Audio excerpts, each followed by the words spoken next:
Hello, everyone. Welcome to Cloud Native Live, where we dive in code behind Cloud Native. I'm Paulo Simões, and I'm CNCF ambassador. Every week, we bring in a new set of presenters to showcase how to work with Cloud Native technology. They will bring things, they will break things, and they will answer your questions. Join us every Wednesday at 10 CDT. And this week, we have a pleasure to receive Alex Keycorp from CEO from Storage OS, and uh, he will talk about automating orchestrate database and our stateful workloads with Kubernetes. Also join us for KubeCon and Cloud Native Con Virtual Europe in May during 4 and 7 to hear to the last from the Cloud Native community. This is an official live stream of the CNCF, and as such is a subject of CNCF Code of Conduct. Please do not add anything to the chat or questions that would be in violation of the Code of Conduct. Basically, please be respectful of all of your fellow participants and presenters. With all that, hand over to Alex to show us about this amazing idea that is how automating orchestrated database and stateful workloads and Kubernetes. Thank you, Alex, for joining us in our live today. Thank you very much, Paolo, and thanks for that amazing introductions. Hopefully, I'll live up to making this an amazing discussion. I'm going to share my screen and put up a few slides to help with the process. So a little bit about myself. My name is Alex Kirkhope. I'm one of the founders and the CEO of Storage OS, where we've been building a software-defined platform for cloud-native storage. I do have two hats. I'm also the co-chair of the CNCF storage SIG. So feel free to ask any type of questions around cloud-native storage during this talk, and I'll happily try to answer to the best of my capability. My background before starting up Storage OS was actually working on infrastructure engineering of sort of large platforms with large financial services. I mentioned the CNCF storage SIG. I want to make a little plug here. We're always looking for to expand the community and have people join the SIG and the SIG meetings. We cover a lot of things, including project presentations that are for projects that are working with the CNCF, as well as projects that are just considering joining the CNCF. And we also do a lot of work on different documents and information that we think would be really useful for the end user communities and for organizations and developers and teams that are deploying cloud native technologies. So I wanted to cover off, right? We often have this discussion around, what is a stateful application? Why is cloud native storage so important? So I'll start off with something maybe a little contentious. My premise here is there's no such thing as a stateless architecture. All applications everywhere want to store states somewhere, whether that's simply in a file or in a database or a key value store or perhaps an object store or message queue or indeed any one of those things. Um, so when we think about why storage, the answer is really, all applications are going to use storage somewhere. And of course, if you're making the investment in platforms using containers and orchestrated using Kubernetes, why wouldn't you want your stateful applications to be orchestrated and managed in exactly the same way? So if we're talking about stateful applications, what special considerations do we need to think about from a cloud native storage point of view? Because of course, not all storage is equal, so it's worth understanding what we're looking for when we're talking about cloud native storage. There is this common thing about pets versus cattle in the cloud native world, and cattle being this sort of homogeneous, recreatable, easy to manage and easy to orchestrate environments versus pets, which are very bespoke implementations. And the same applies to storage too.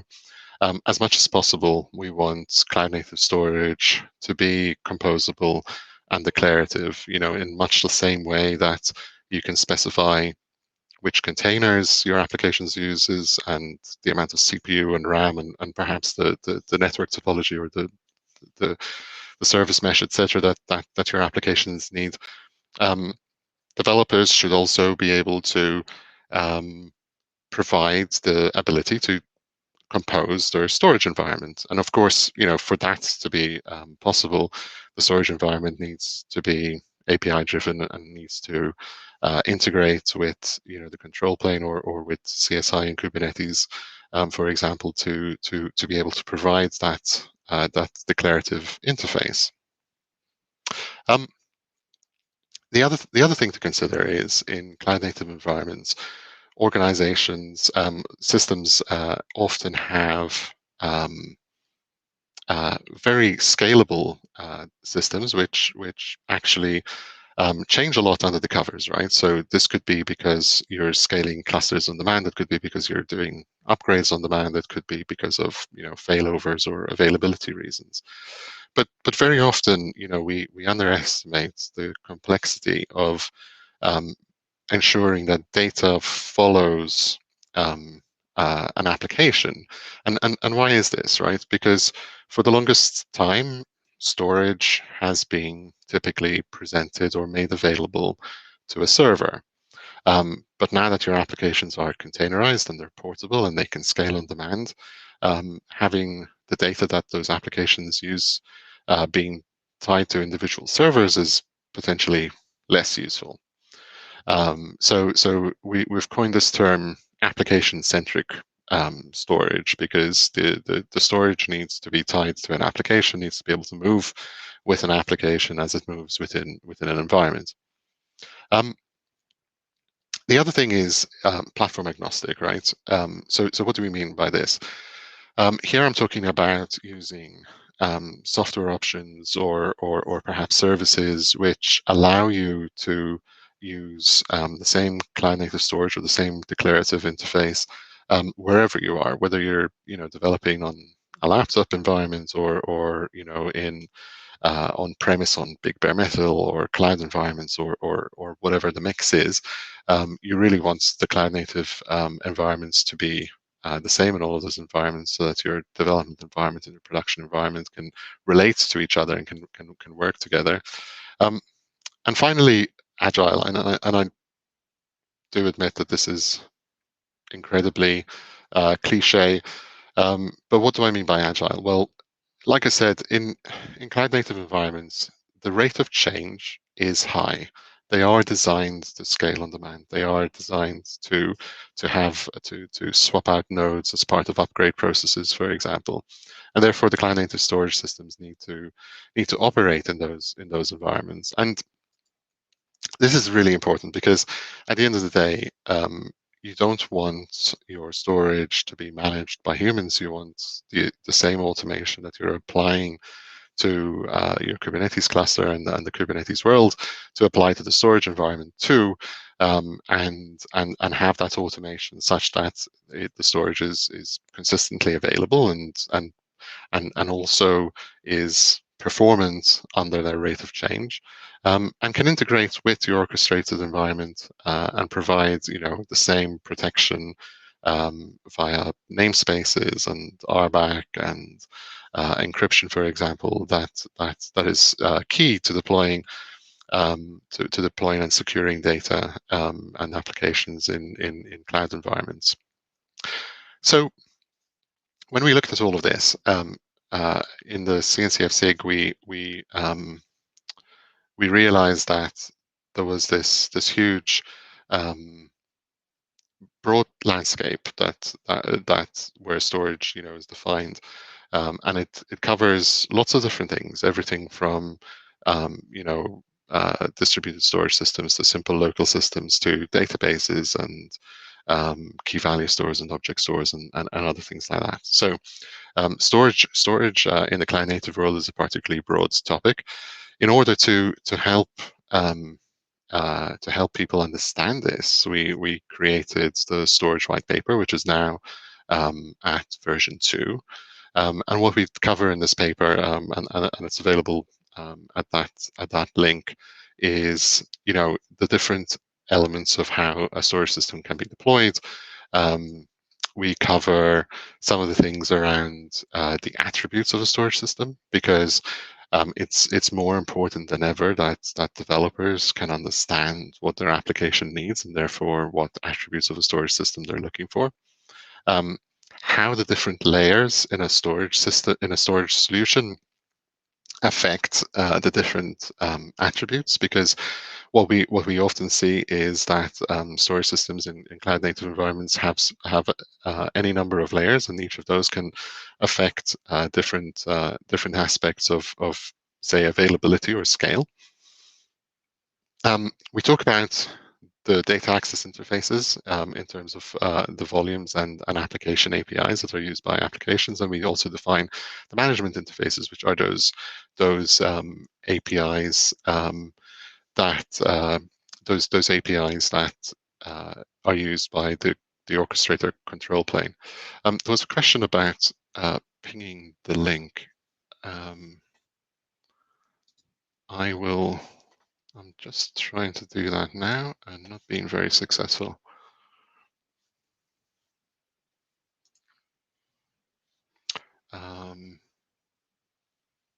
I'll ping the link as soon as I can. In for what it's worth, if you search for CNCF SIG storage, all of the white papers, etc., are in the SIG repo too. So that's an easy way to look it up.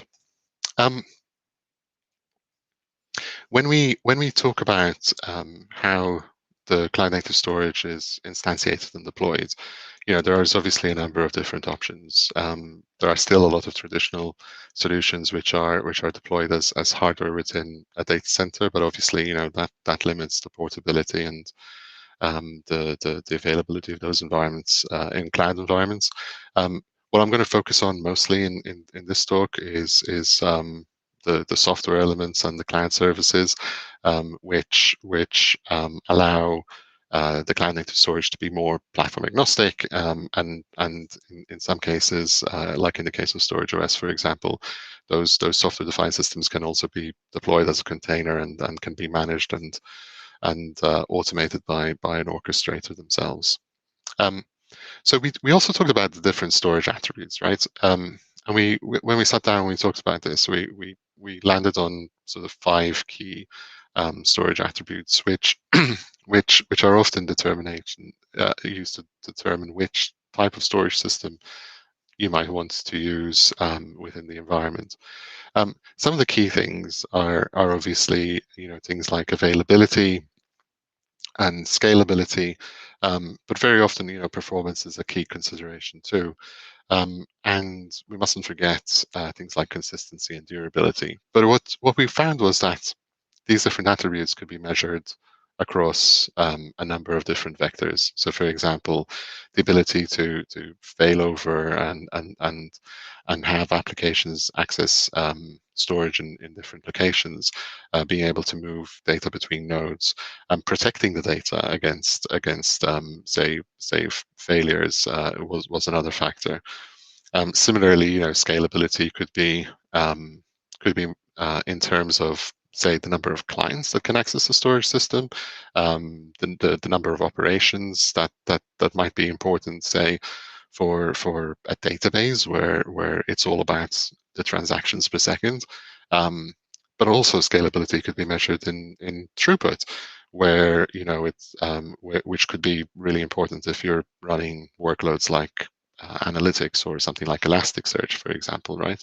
Um, and it's very rare that one storage system is going to be able to do everything, right? So systems that are very often um, optimized for availability might have constraints around consistency or performance. Similarly, when we try to optimize for operations, those are quite different architectures to systems that optimize for throughput, for example. So I think trying to understand what your application needs is an important point, because then you can actually look for particular attributes in the underlying storage systems. And we talked also about some of those layers, right?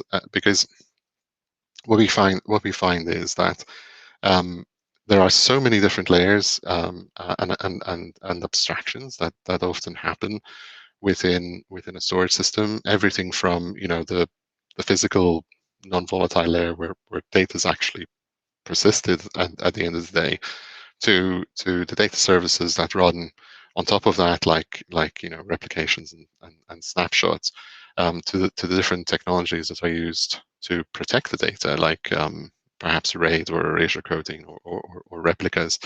And of course, the storage topology plays a huge part in this. So for example, distributed topologies might affect latency.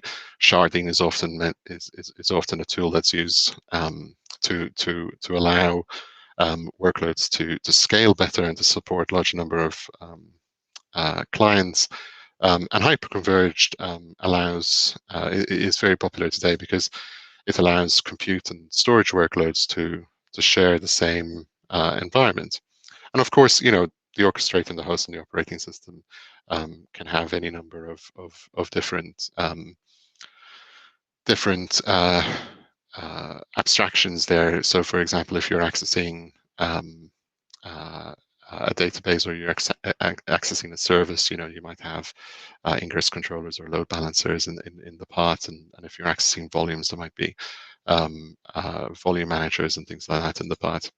And one of the key things here that we often find is really important to understand is the difference between some of those key localities, key topologies. I mean, apologies, because those topologies can dramatically affect a lot of the different attributes. Starting off from local, which tends to offer really great low latency performance and fast throughput, but obviously poor availability and durability. But remote allows you to sort of disaggregate the architectures, and more commonly nowadays, distributed systems allow you to make it easier to scale and to provide the capability to provide storage capabilities across a larger number of components or nodes, and capacity.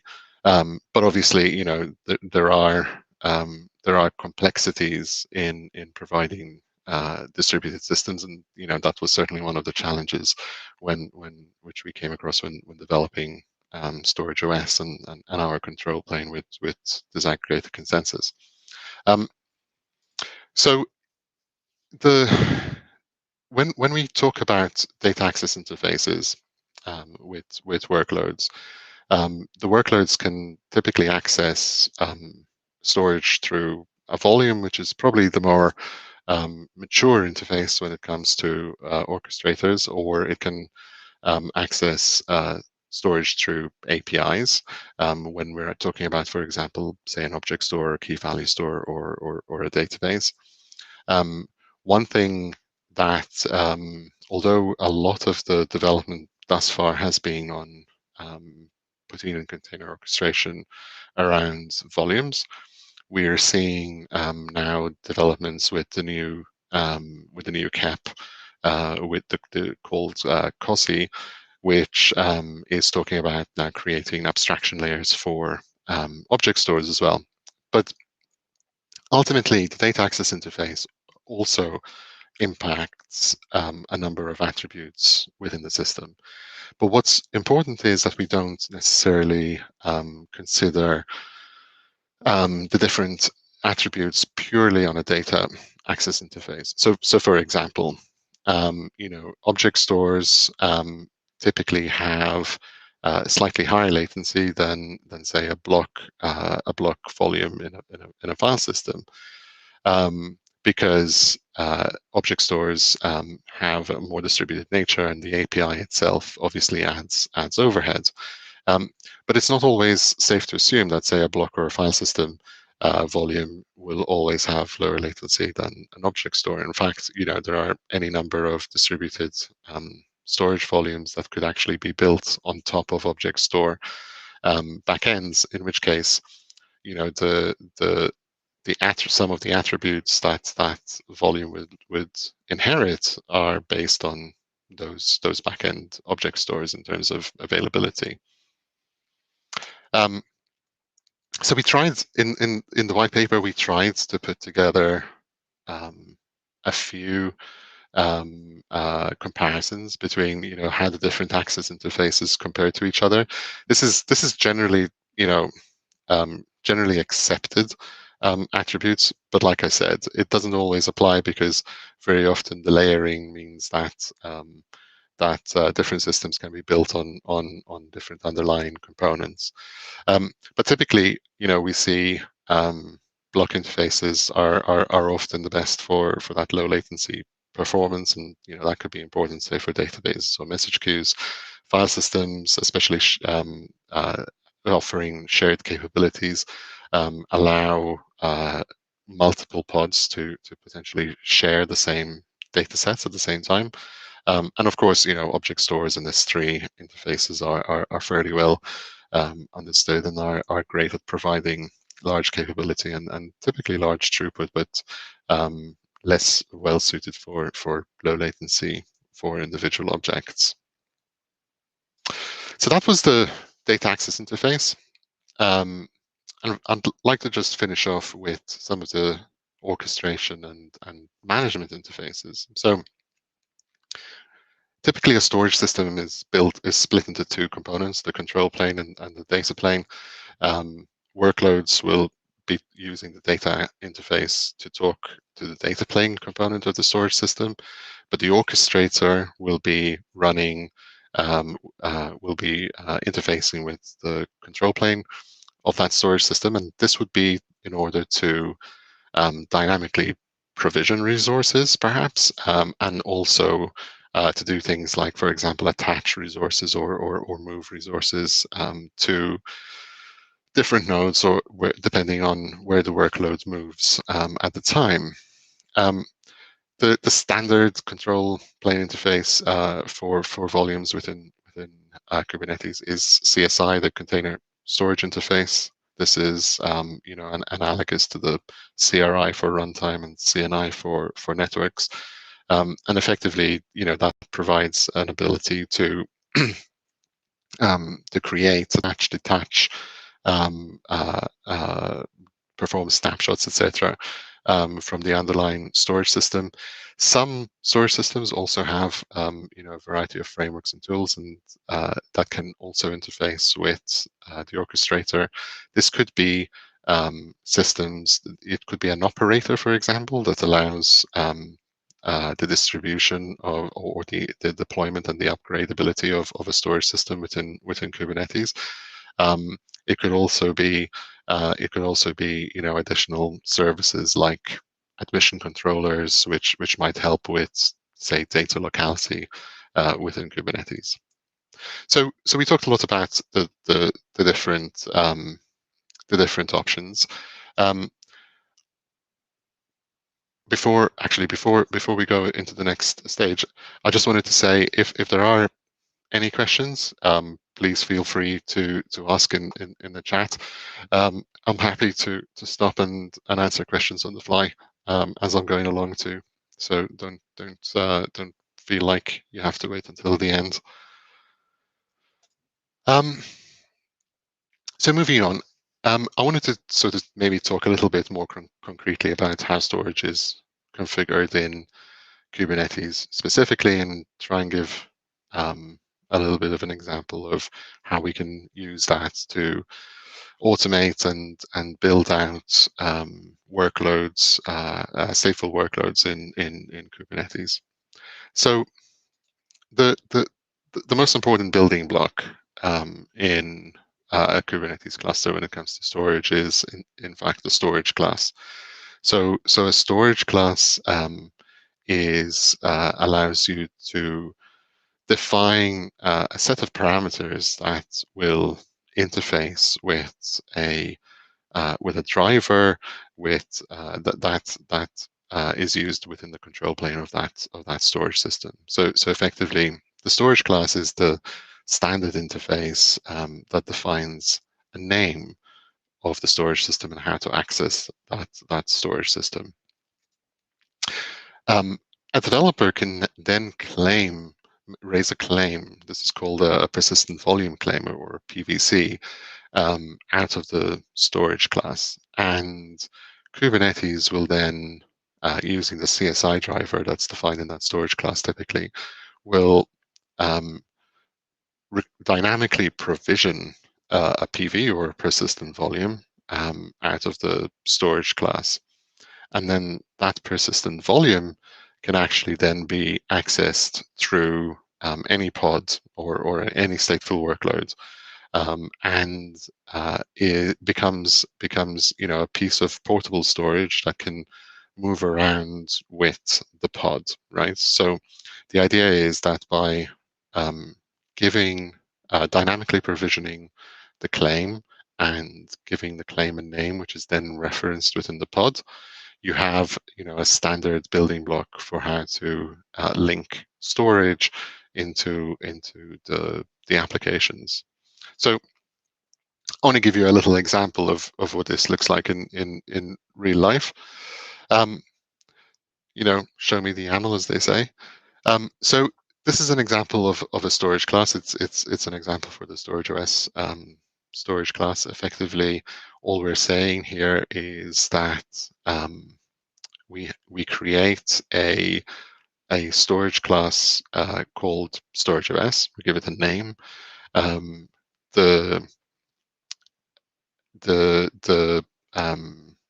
We define what the provisioner for that storage class is. In this case, it's the CSI interface for StorageOS. And there may be some parameters that are also defined within that storage class. And then we can dynamically provision a volume by creating a persistent volume claim. And it's, at a very simple level, a persistent volume claim is just needs to provide a name. In this case, we're calling it database volume 1. It references the storage class, so Kubernetes knows which driver to use and which interface to use to create that provision. And we specify the access mode. So if we're doing something like a database volume, for example, we would choose read write once, which means that storage volume is accessible to one pod at a time. But it's also possible to create volumes with read write many, which typically uses some sort of shared file system, like NFS, for example, under the covers, to make to enable the volume to be accessed by multiple containers at the same time. And the other mandatory piece of data is typically the size of the volume, right? So in this case, we're doing a 5 gig volume.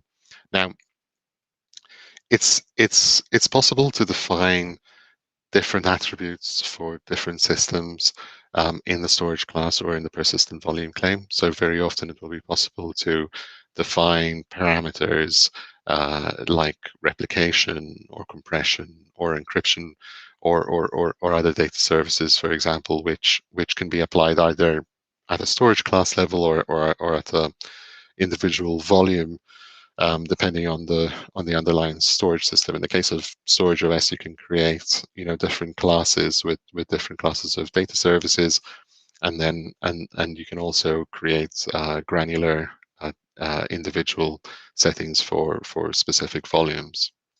And then we can launch a stateful application. So in this case, we're launching a Postgres database, and what you'll see is in that list, we'll see we're mounting PG data, and we're using the database volume 1 as the claim for that volume. So what's actually happening behind the covers from a Kubernetes point of view is that the CSI provisioner will be attaching that dynamically provisioned volume to the node. Kubernetes will mount that volume into the namespace for the container, typically through a bind mount, and then effectively the container is starting up, and it will see a /pg data mount point that will be using the dynamically provisioned volume called database volume 1. And it really is as simple as that. So with a little bit of YAML, it's extremely easy to have a complete end-to-end declarative interface to start stateful workloads with storage, and also to template them and build your services as you go along. Again, if there are any questions that come up, feel free to ask them in the chat window, and Paolo will be covering some of those off as we go along too. So I wanted to also then take this one step further and kind of say, okay, now that we've explored cloud native storage and what it can do and how it can work for your environment, we'll talk a little bit about how this translates to a database and perhaps the concept of moving that database from your existing traditional environment, perhaps, or non-cloud native environment, and how do you think about that when you're thinking about moving your database into something like Kubernetes? So if we look at this, most systems start off with a particularly well-defined server, which might be running a large database instance. Many times these database servers are very server-centric.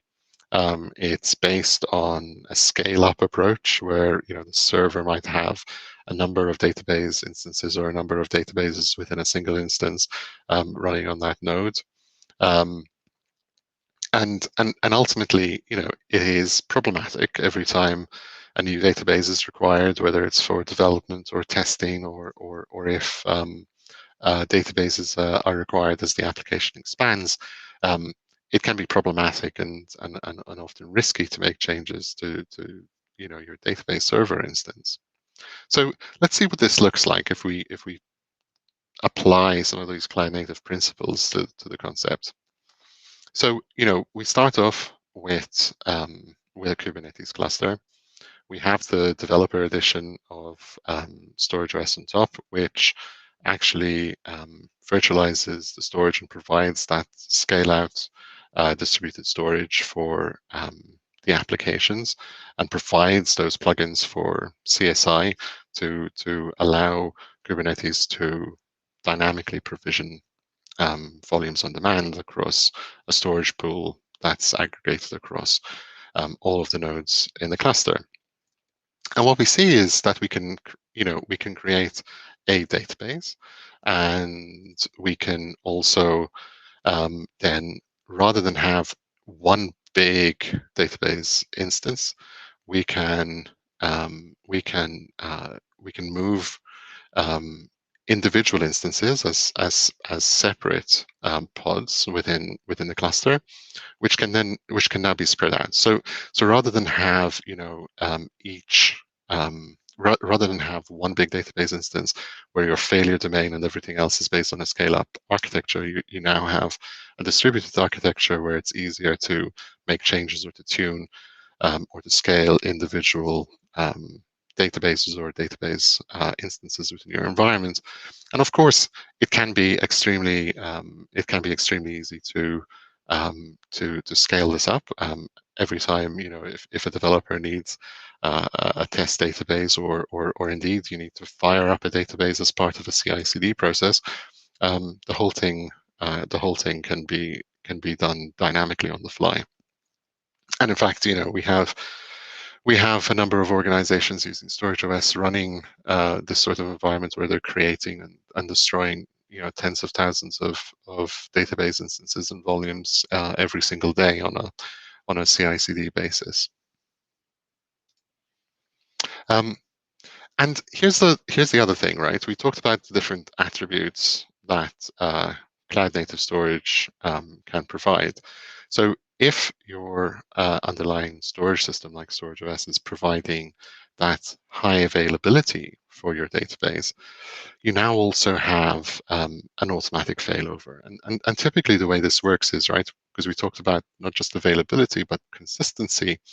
In order to be consistent, the storage system will be taking the transactions that are being committed to the primary volume of storage and replicating it to one or more replicas. We typically recommend 2 replicas to provide additional availability.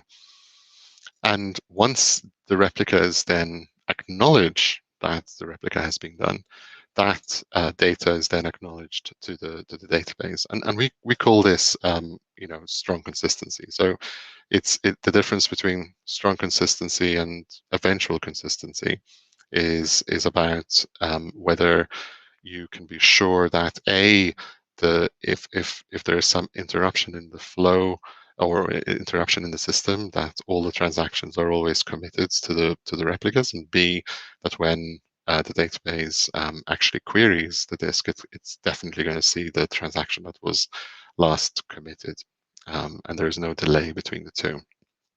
Some systems, of course, optimize for eventual consistency for performance, but that's not always great for many databases. But what we see here with this underlying system is that if one of the nodes fails and effectively a copy of the data is lost, the underlying storage system, like with StorageOS, can actually then automatically create an additional replica to get the desired state of having 2 replicas back to match the actual state, and the database continues to work on the underlying on the new primary volume, which is promoted from a previous replica.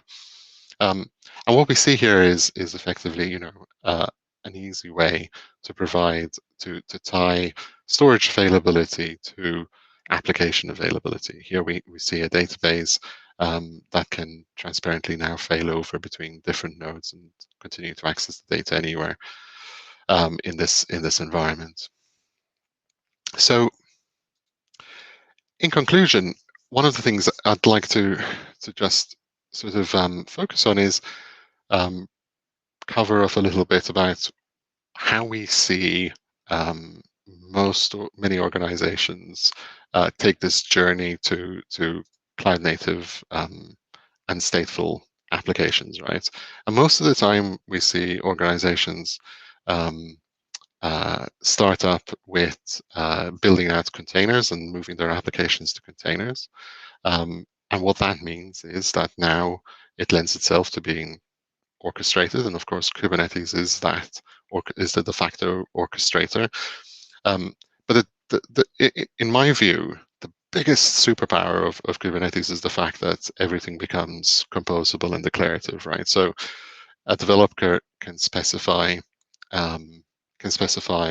environments where they define the containers and the CPU and the networking, etc. And Kubernetes will just make it happen and abstract away the infrastructure and also deal with the scaling and automated failovers, etc. But like we said, all applications need to store state somewhere, and this is where a cloud native storage solution that integrates with Kubernetes can now automate not just computer networking, but also all of the storage. And what this gives you is an incredibly powerful application-centric storage paradigm, right? Where effectively we have the ability now to move any stateful application into Kubernetes, whether it's a database or a message queue or infrastructure components or analytics like Elasticsearch or Prometheus or Kafka, for example. But more importantly, we can build anything as a service because it's templatable and with the power of GitOps and the power of those YAML templates, you can effectively build any type of service, whether it's a CI/CD as a service or a database as a service. And we even have organizations now using projects like KubeVirt, which actually allow you to manage VMs within an environment to actually have VMs managed on cloud native storage, giving you an infrastructure as a service, right? This is incredibly exciting. Now, if you want to get into the nitty gritty of how we do it with Storage OS, you can try the developer edition. This is the only bit of plug I'm going to do on Storage OS. You can try the developer edition for free. We have a number of different use cases, including Postgres and different databases and how to run them on Kubernetes. And this is a really easy way to sort of experiment and learn in your own Kubernetes environment all the concepts that we talked about today. There are a few questions here. So one of the questions. Hi, Alex. Hey, Paul. What's Paolo. really amazing? This theme is very important.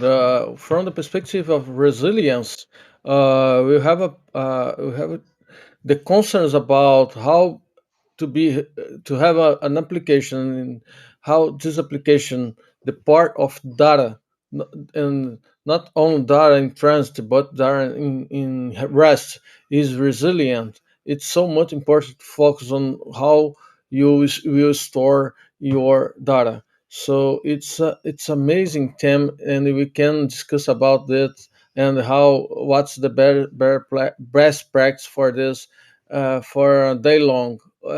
I love this presentation. We have some questions, few questions about one, for example, one specific theme about, for example, storage class.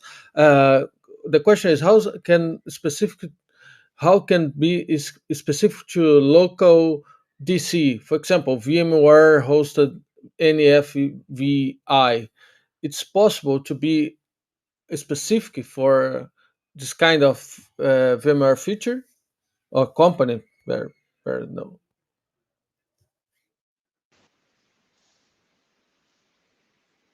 Oh, you can't hear me? Strange. Oh, I can hear you now. You came back. Oh, we lost everything. Oh my god. Sorry. I said that this amazing game because one important point for applications from the perspective of data, not only data in transit but data in rest, is to how you maintain the resilience of the application, how you store your data, how you maintain your data through ever execution. So not only during the current execution, but then if you fail or if you have a long running process, so you can stay with your data in some place. So it's an amazing time. You can apply a day long uh, conversation about this. We have. Thank you so much. It was amazing. I have a pleasure you here with joining us today.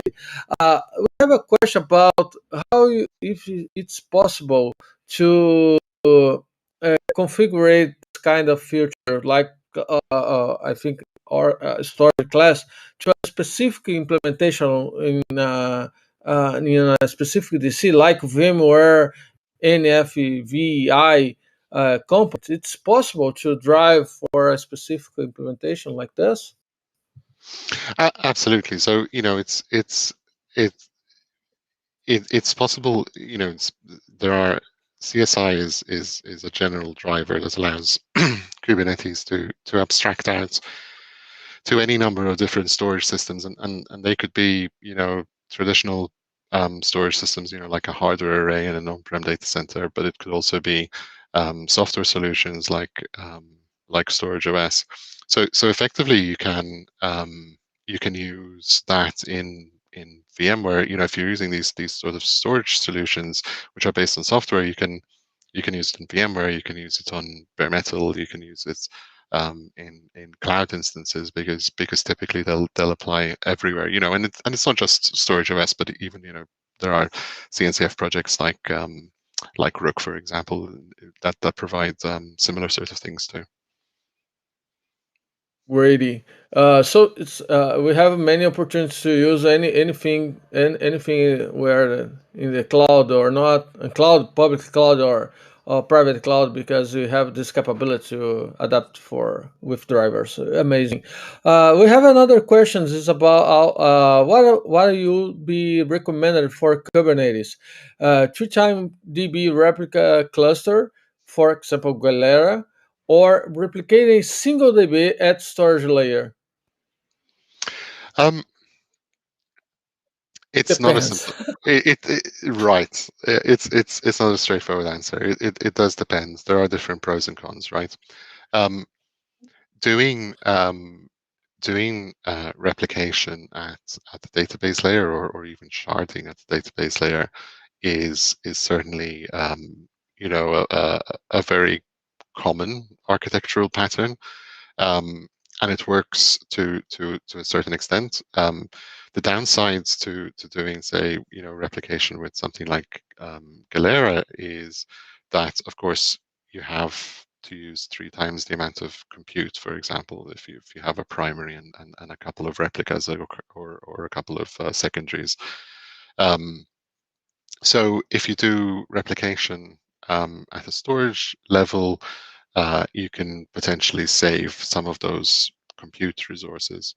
Of course, having multiple compute resources for the primary and the slave can also mean that you gain additional scalability, because you can use the slaves for read-only workloads, or to run batch reports, or things like that as well, right? So it's not always clear cut.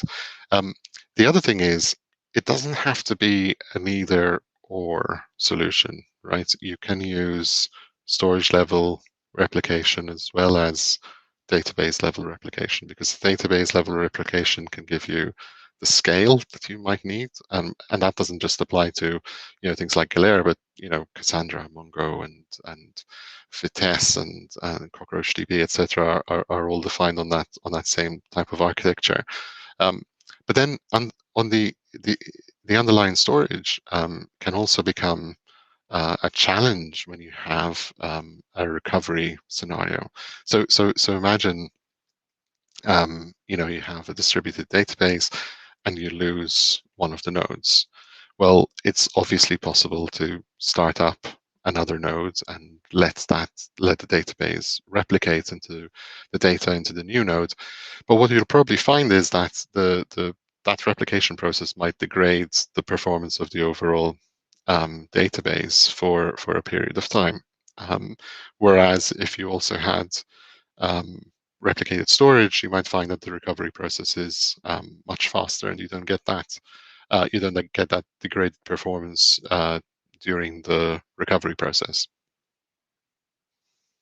Great. Uh,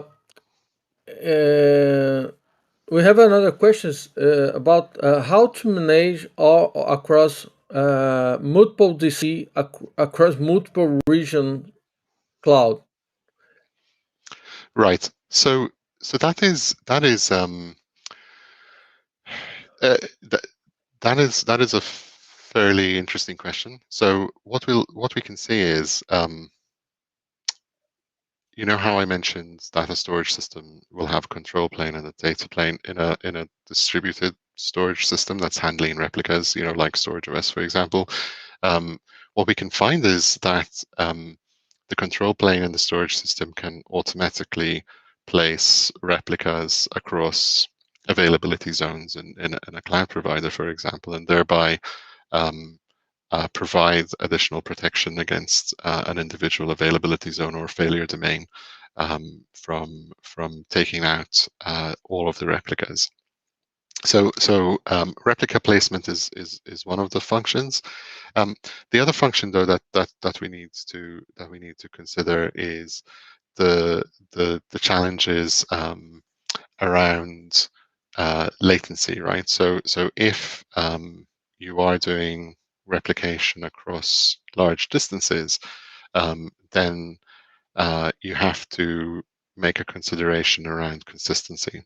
If you want synchronous replication, i.e., you know, data is always available in all the replicas, then higher latency between the different data centers will have a material impact to the performance of the storage overall. And you may want to choose to use asynchronous replication. But that said, if you're using, for example, you know, availability zones or failure domains within a particular region in a cloud provider, you often get low enough latency that that synchronous replication is possible too. Alex, we have a good question, in my opinion, here from Yogi in our Cloud Native Live chat in the Slack. If you one thing that about scaling stateful workloads like DB that I want scaling down. What happens when you go from 4 to 3 or to 0? Yes, you lost everything. Well, Scale so down to 0 is lost everything, but maybe to 1. right. So I think you have to differentiate between scaling scaling the storage versus scaling the database application pods, right? So you can have you can have an application that's using, say, distributed storage, and you can scale it up to based on demand, and then scale it down. Um, you can also potentially scale it down to 0 and stop running the application altogether. But as long as the storage system still has some sort of scale, you're fine. Of course, if you are if you want the ability to scale the entire cluster and the nodes in general, you probably want to have a set of nodes dedicated to storage, which you don't scale down. You know, so you might rather than go for a completely hyper converged topology, you might go for some sort of hybrid topology where some nodes are dedicated to storage and some nodes are dedicated to compute, and you use the compute nodes to scale up your application and you maintain the storage nodes for the persisted data. Great, Alex. We have a great question from Yogi, but don't have more time here. Just have 5 minutes to finish. So Yogi will try to answer your questions and debate about this in our in our chat with Alex, and if Alex can help us. But Alex is member co-chair of special interest group, Sarge special interest group. Alex, we have a few time. Just could you please talk a little bit? What's the job of special interest group, stars special interest group? How can we participate, and how you participate in this group? What is be a co-chair? I want to be a co-chair. What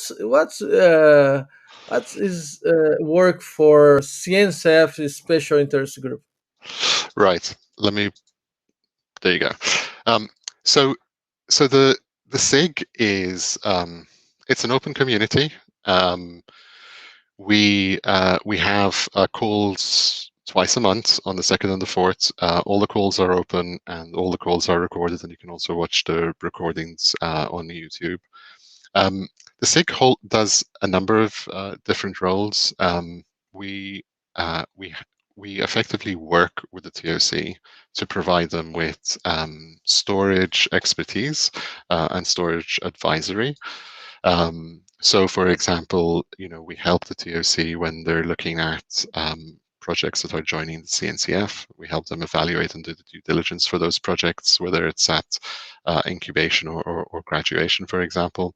But also there are lots of projects that present to the SIG because it gets the project out into the community, and after they join the sandbox, it's a really great vehicle to get information about the projects there.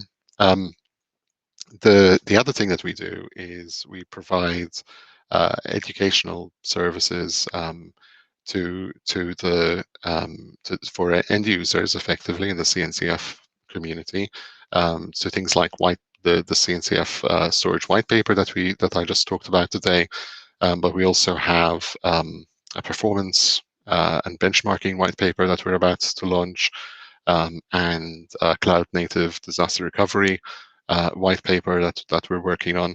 And again, we want people from the community to help with that process. The SIG itself is, constituted by the TOC. We don't make any decisions ourselves. We act in an advisory capacity to the TOC. The TOC nominates and votes for co-chairs and tech leads within the TOC, within the SIG.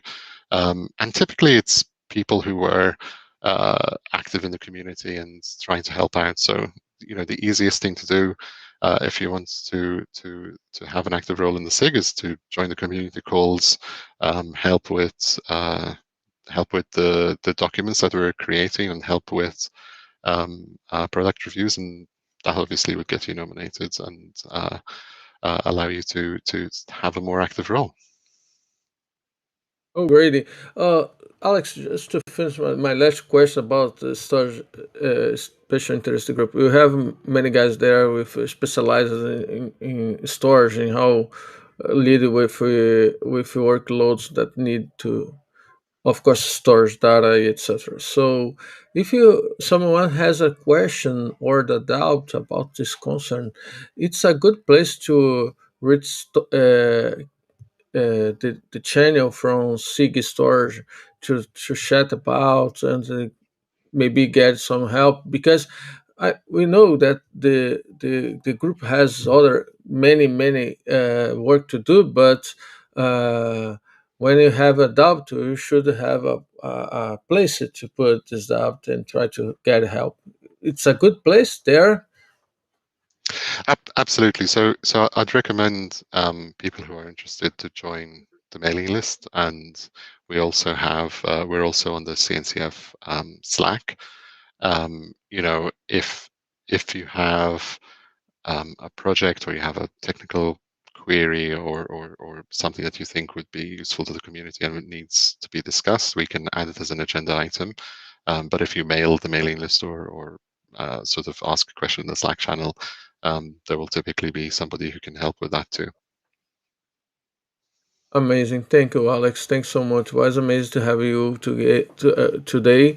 Was an honor, of course. And I want to see you in next opportunity. Yes, I look forward to a KubeCon in real life sometime soon. Yeah, I suppose in North America we can meet together, meet personally, and meet everyone. Thank Indeed. you so much, Alex. Thanks so much. Uh, Thank Thank you, you. everyone, for joining us today in this last episode of Cloud Native Live. It was great to have you, Alex, and talk about Thank you. work with this stateful workloads in the Kubernetes. That is not something that not it's not stateful, so it's amazing. We also really loved the interaction and the question for the audience, and we bring you the last cloud native code every Wednesday. And next week we have another great presentation. And thank you for joining us today. And see you the next week. Thank you so much.